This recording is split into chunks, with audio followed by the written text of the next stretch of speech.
Hello guys, welcome to the channel. स्वागत है आपका एक और नई वीडियो में। तो इस वीडियो में मैं आपको बताऊंगा वीडा V1 में आने वाले कस्टम मोड फीचर के बारे में। तो इस फीचर के थ्रू आप स्पीड लिमिट को सेट कर सकते हो। तो कस्टम मोड में आप जो भी स्पीड को सेट करोगे उसके बाद किसी भी मोड में, चाहे इको हो, राइड हो या स्पोर्ट्स हो, किसी भी मोड में उस स्पीड लिमिट से ऊपर आपका व्हीकल नहीं जाएगा। अब इसको कैसे सेट करते हैं वो मैं आपको दिखाता हूँ। पहले मैं आपको दिखा देता हूँ कि सभी मोड में ये अपनी नॉर्मल स्पीड पे जिस पे भी चलती है चल रही है। मैं कस्टम मोड में 30 किलोमीटर पर आवर की स्पीड सेट करूँगा। तो देखिए अभी इको मोड पे ये 30 से ऊपर जा रही है, इजीली 40 तक गई है। राइड मोड में भी ये 30 से ऊपर जा रही है और स्पोर्ट्स मोड में भी जा रही है। अब कस्टम मोड सेट कैसे करना है वो मैं आपको बताता हूँ। आप अपनी ऐप में लॉगिन करिए, उसके बाद जो सबसे नीचे 3 लाइन्स है उस पर क्लिक करके कस्टम ड्राइविंग मोड पे जाइए। यहाँ पर जाने के बाद देखिए बाय डिफ़ॉल्ट एक मोड बना आता है और ये सेलेक्टेड भी है। इसके अंदर रीजन लेवल है, एक्सेलरेशन लिमिट है और स्पीड लिमिट है। फ़िलहाल स्पीड लिमिट ही ढंग से काम करता है, बाकी दोनों रीजन लेवल शायद काम नहीं करता है। अब मुझे अगर अपना अलग मोड बनाना है तो मैं यहाँ नीचे ऐड पे टैप करूँगा। यहाँ ऐड पे टैप करने के बाद सबसे पहले मुझे नाम देना है अपने मोड का। मैं कोई भी नाम दे दूँगा। उसके बाद यहाँ पर रीजन लेवल, एक्सेलरेशन लिमिट और यहाँ पर है स्पीड लिमिट। स्पीड लिमिट को मैं 30 कर देता हूँ। ये मैंने 30 कर दी और उसको मैं सेव कर देता हूँ। अभी ये मोड बन गया है, मैं इसको एक्टिवेट नहीं कर रहा हूँ, अभी एक्टिवेट नहीं करूँगा। अब देखिए बैक करके दिखाता हूँ। यहाँ पर अंकित नाम से एक मोड बन चुका है, लेकिन अभी भी ऊपर वाला मोड सिलेक्टेड है क्योंकि उस पर ग्रीन डॉट है। अब मैं अंकित मोड पे जाता हूँ और उसको एक्टिवेट कर देता हूँ। तो देखिए कस्टम मोड एक्टिवेटेड लिखा आ रहा है, लेकिन ग्रीन डॉट अभी भी ऊपर ही आ रहा है। मैं एक बार बैक करके दोबारा कस्टम ड्राइविंग मोड पे क्लिक करूँगा तो ये देखिए ये वाला मोड सिलेक्ट हो गया है और इस पर ग्रीन डॉट आ गया है।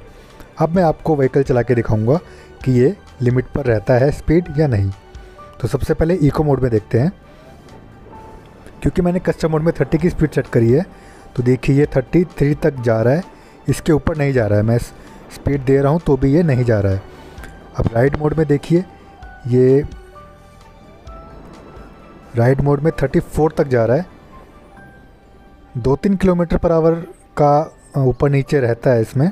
अब स्पोर्ट्स मोड में भी देखिए ये 32 तक जा रहा है। मैंने फुल थ्रॉटल दे रखा है लेकिन ये 32 के ऊपर नहीं जा रहा है क्योंकि मैंने स्पीड लिमिट 30 सेट करी हुई है। और इसी तरह कस्टम मोड में भी ये 32 तक जा रहा है, उसके ऊपर नहीं जा रहा है। तो इस तरह से कस्टम मोड काम करता है। अगर आपको इस मोड को वापस हटाना है तो जो बाय डिफ़ॉल्ट मोड सेलेक्टेड था ऊपर वाला उसको मैं दोबारा एक्टिवेट कर दूंगा। अब ग्रीन डॉट अभी भी नीचे ही आ रहा है तो मैं बैक करके दोबारा इस पर सेलेक्ट करूँगा तो देखिए जो डिफ़ॉल्ट मोड था वो सेलेक्ट हो चुका है।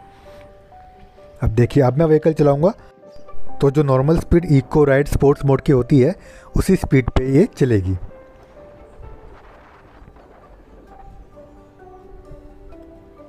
ये देखिए सभी मोड पे ये अब 30 से ऊपर इजीली जा रही है, 40 तक जा रही है।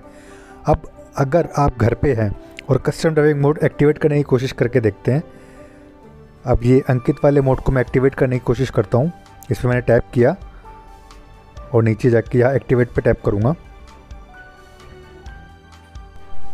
तो देखिए ऊपर एरर आ रहा है, scooter not connected to cloud. ये देखिए scooter not connected to cloud, इसका मतलब आपका व्हीकल ऑन होना चाहिए तभी आप कस्टम मोड को एक्टिवेट कर सकते हैं। अब इस मोड को अगर डिलीट करना है तो जो बाय डिफ़ॉल्ट मोड है यानी जो एक्टिवेटेड मोड है इसको मैं डिलीट करने की कोशिश करता हूँ तो लिखा आ रहा है the driving profile is in use, can not be deleted. और जो मोड सेलेक्टेड नहीं है उसको मैं डिलीट करने की कोशिश करता हूँ तो यहाँ देखिए क्या लिखा आ रहा है, वो इजीली डिलीट हो चुका है। इसका मतलब जो मोड एक्टिवेटेड है आप उसको डिलीट नहीं कर सकते, बाकी मोड को आप डिलीट कर सकते हो। तो ये वीडियो थी कस्टम मोड के बारे में, कैसे आप कस्टम मोड को एक्टिवेट कर सकते हो, अप्लाई कर सकते हो। तो इस वीडियो में इतना ही, फिर मिलेंगे एक नई वीडियो में एक नए फीचर के साथ।